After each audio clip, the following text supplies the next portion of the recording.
Welcome to Hopeful Conversations about hopelessness, anxiety and depression and the God of all hope. We're focusing on depression and where does this come from? Now, as I said in the beginning, I'm not a doctor, not a psychiatrist, but I do believe in a responsible way I can help you identify from the studies I've done on this and from some of my psychologist friends who's helped me to really grasp this, and from my own story. And the reason I'm exposing it is to break down some stigmas, maybe in your life, so that you can help other people or get help for yourself to understand and really live in victory over depression, or even live in victory with depression if you're struggling with this thing, and that God can really bring you hope in the midst of all of that.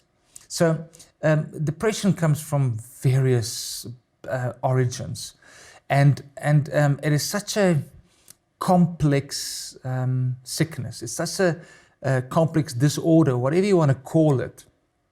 Some people would fully go to the spiritual side as just spiritual. So if you just pray for somebody and drive out a demon, then it will be gone. It will be done with. Some people just look to the medical side. Some people just look to good exercise or whatever. And we'll get to some of the ways that we can cope and actually also have victory over depression in the next session. But where it comes from is debatable in various circles. The first one would be a biological looking at it. And this is where genetics comes in. And there's a massive battle going on. Is this now genetically taken from one generation, passed on to the next generation? Or is this because of the environment that you grew up in, or something that happened, event, or a very traumatic experience? Now, most researchers will say it might be a combination of both. There's no scientific evidence that there's a certain chromosome in your DNA that actually results in depression. But many scholars would say, yes, if you grew up in a home where there was anxiety and depression, bipolar or manic depression or major depression, all of that, you're most likely inclined to actually fall more into depression because of the way that you just grew up. But on a biological side, there are all these neurotransmitters in your body, your endorphins, your dopamines. And if they're not firing well, you're going to be depleted, and that will have a massive impact on your mood. And that's also where medication can play a good role to help replenish that in your body, literally. For other people, after a major operation, they might go into a depressive disorder because their body just went into shock. So it's literally a physiological manifestation that then results into a massive mood swing that happens. Alcohol abuse, drug abuse can also result in depression, because your body reacts in a way that it actually manifests in depression. Then, of course, your thyroid gland, if it's overactive or underactive, in many people can create depression of some sort. Then, apart from the biological side, there's what we call the environmental triggers. In 2020, COVID-19 struck the world.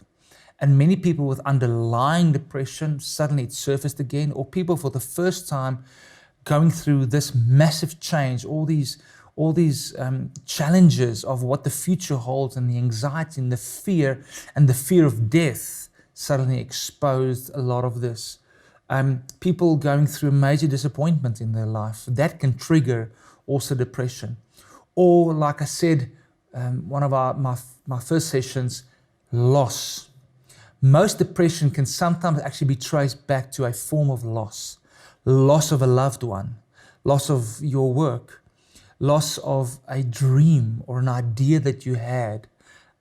It might be loss of a marriage partner, even a child that's giving you so much problems, and it creates anxiety that can actually snowball into a massive depressive episode in your life.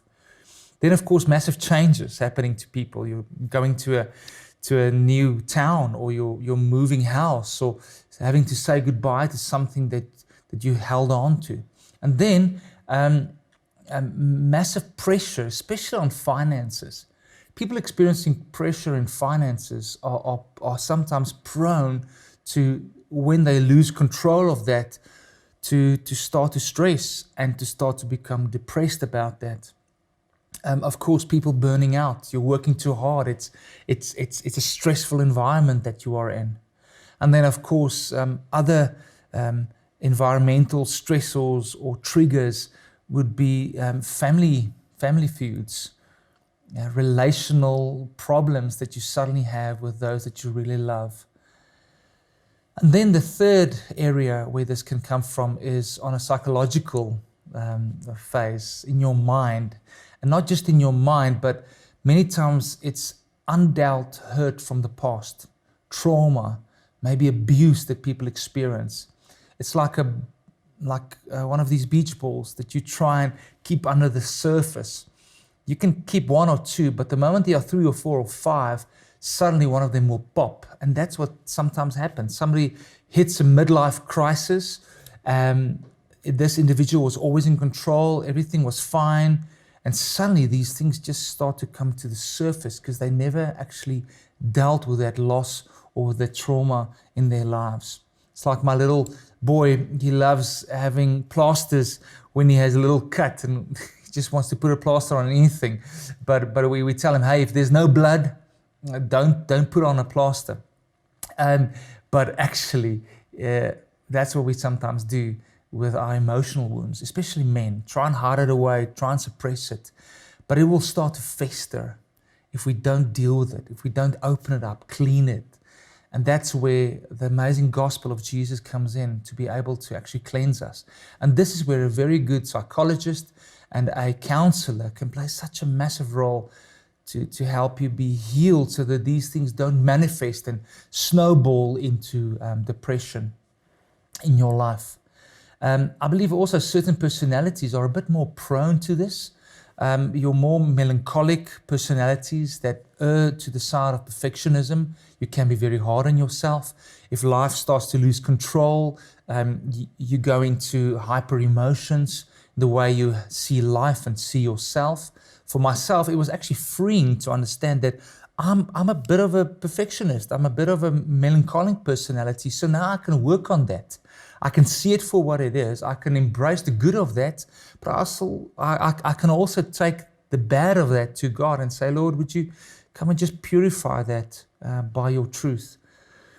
For me, it was always difficult to receive grace and to have grace with myself. I would have grace with other people, but not on myself. And this is so important to see, this is maybe where this comes from. And then the last origin of depression and anxiety is definitely also spiritual. I want you to understand that there is an enemy. It's called the father of lies. And this is the primary area where he attacks you, is in your mind. Lies about who you are, lies about who God is, about your worth, about your future, about your purpose. And therefore, I believe there is, like Ephesians 6, there is what we call demonic oppression, because our battle is not against flesh and blood. And there is a thing like demonic oppression, even for Christians. Now, for me, in my own battle, I opened up 1 or 2 doors where the enemy could really want to come and steal or oppress me. And there were some physical moments where I felt not demon possessed, but demon oppressed. I remember it very vividly. One time praying with a friend, and I was praying against fear, and he was praying for me because I was in one of those episodes and I had so much fear. And as he was praying, I almost wanted to start to vomit. It was like a manifestation of this thing just leaving me, and this thing leaving the oppression on me. And I immediately felt a release. Another time I was lying in my bed, and I've heard this many times. People would say it's like something like a black thing sitting here. It's just oppressing your heart, and it's pressing down on you. I remember saying, in the name of Jesus, leave me. And it left. And having a spiritual warfare in that moment. So I believe there's also a place where you need to discern, is this maybe also a spiritual connotation to this depression? And then people can pray for you, and you can get counseling for that. You can get help for that as well, so that any door in your life can be closed. Now, whichever origin it might be in your life, I believe there is hope, and I believe there is victory. Open up your heart as the Spirit is speaking to you, so that you can identify whatever it might be that you are struggling with, and trust God for victory in your life as well.